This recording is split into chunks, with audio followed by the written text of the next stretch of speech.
ครับสบายดีและ FC เบิร์ดบูสุขด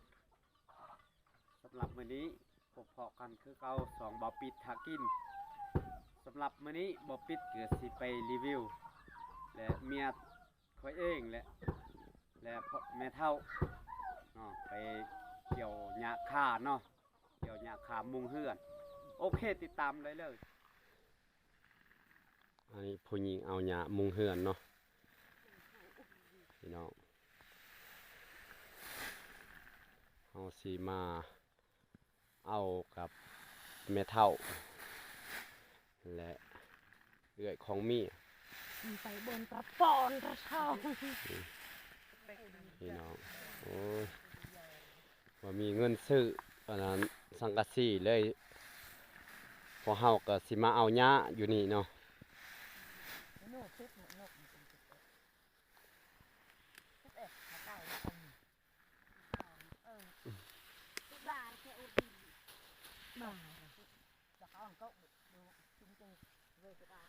นี่ก็ไปเอาบอลใหม่อีกเนาะอันนี้แหละพี่น้องผมทุกข์ว่าบ่มีเงินซื้อเลยสิมาเอาหญ้าคาสิมามุงเฮือนเพราะว่าเงินกระแพงเดี๋ยวนี้ซื้อแผ่นหนึ่งก็120,000 กีบเนาะพี่น้องต่อแผ่นเลยเฮาก็สิมาเอาหญ้าคานี้นี่มาเกี่ยวเลยเนาะ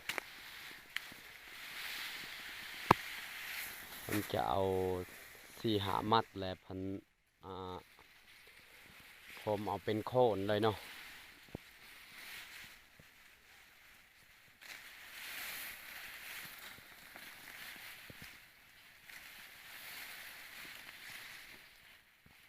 นี่พี่น้องเอ้ยความทุกข์นี่เขาเอาเพราะว่าเฮือนหลังนี้ก็แม่นที่โตเขามากเราจะเห็นคลิป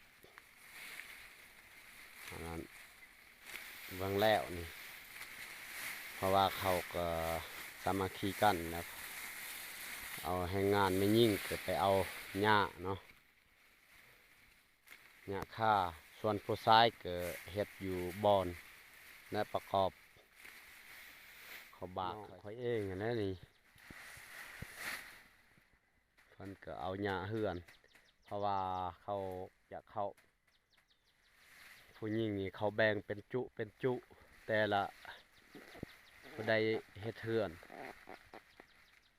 แล้วเขาเจ้ามาแบ่งสาวหนุ่มสิแบ่งจะเอาหญ้าค่าเนี่ยส่วนผู้ชายก็อยู่บอนโตะเขาประกอบนี่แหละบอนจุดเขาเฮ็ดเฮือน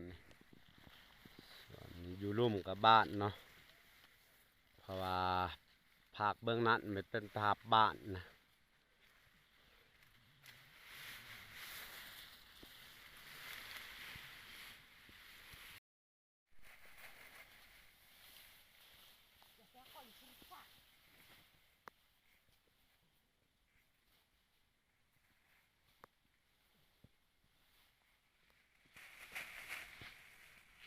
เขาห้ามมากเนาะ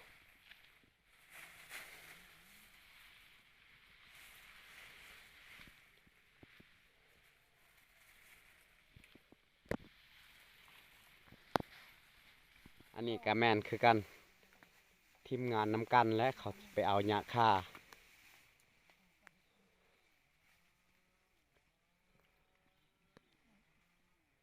เขาเจ้าได้นี่5-6 มัดแล้วเขาเจ้าเอาโฮมเอาเป็นโคนและ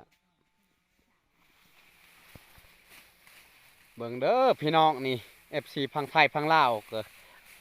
อย่างนี่ความทุกข์ของบ้านเฮานี่จังซี่แหละผู้ใดนี่มีความสงสารก็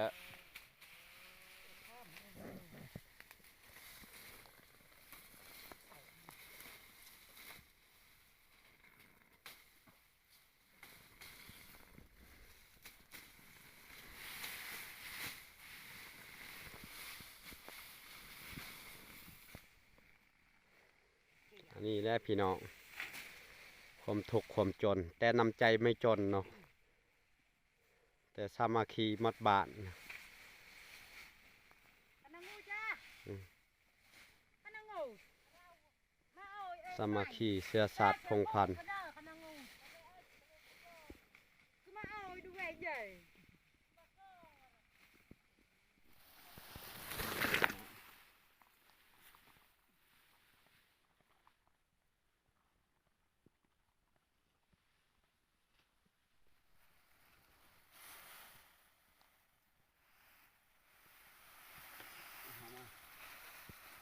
นี่เนาะพี่น้อง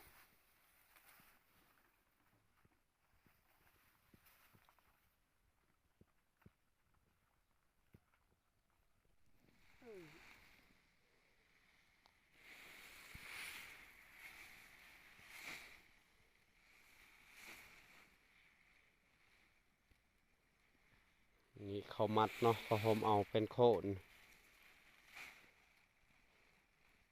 โคนละ6 มัดเนาะแต่ละบุคคล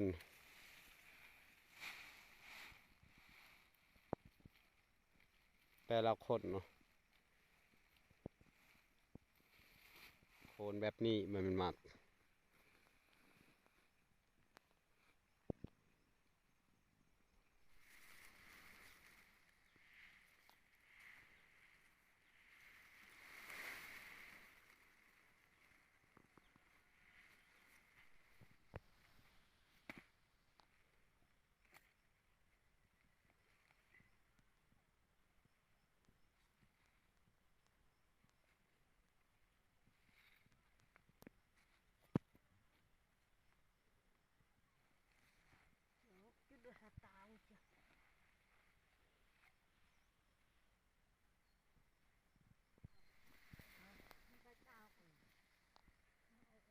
อันนี้เขาเพื่อแล้วพี่น้อง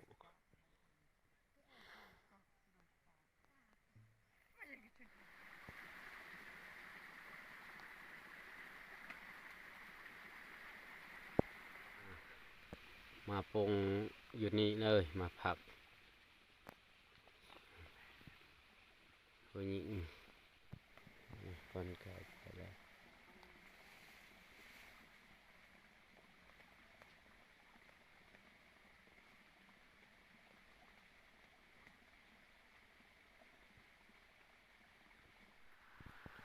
เอาพวกเมื่อแล้วพี่น้อง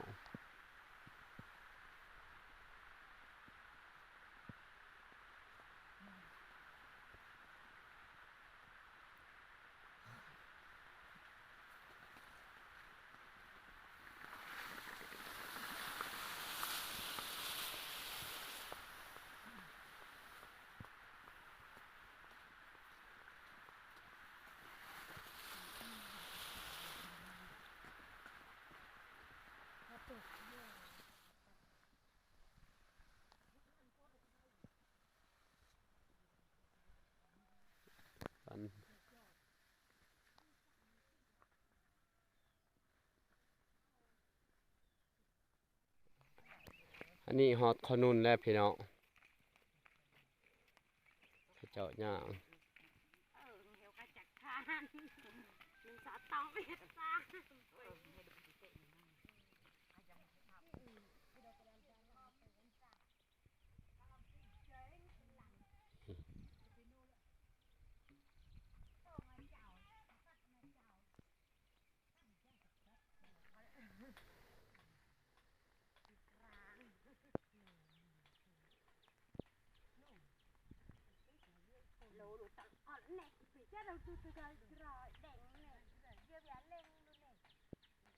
อันนี้เขาเจ้าอยากกินน้ำเนาะเพราะว่าเฮาสีตักให้เขากินเนาะเขาเจ้าพักอยู่นี่กินน้ำก่อนพักกินน้ำ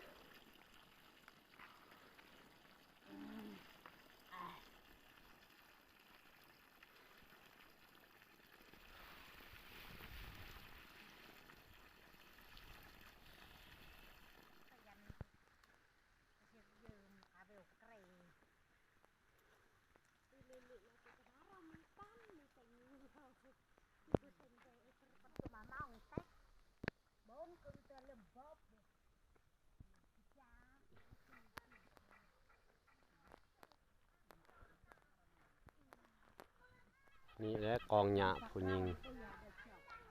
ปะนี่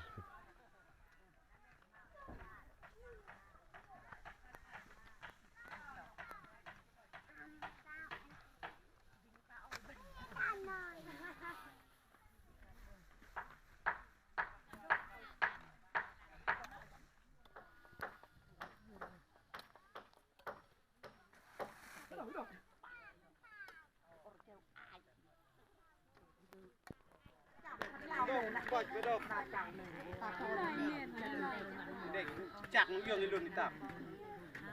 ก็ในไปนี่วิดปุ่นนะนี่ยังต่างกันกี่ดอกเนี่ยใครจำได้เบือนอย่างที่ย่างเจ้าได้สินทานการเป็นแถวทานสมุทรยุโพยสังกับปาของเราเราเลยตอนนี้ใครในกันเดียวว่าในเยอะเป็นแบบเท่า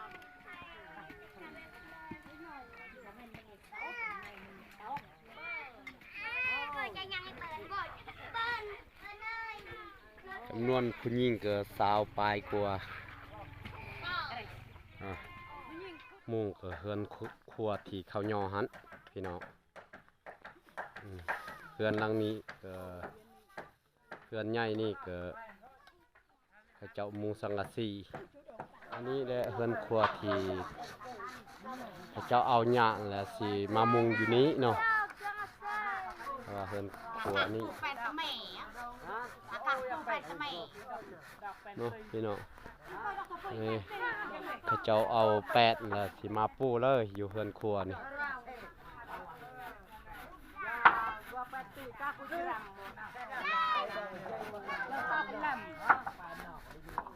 ได้เขาเบิ่งคลิปนี้แต่ต้นจนจบก็จงมีสุขภาพแข็งแรงมีพลานามัยสมบูรณ์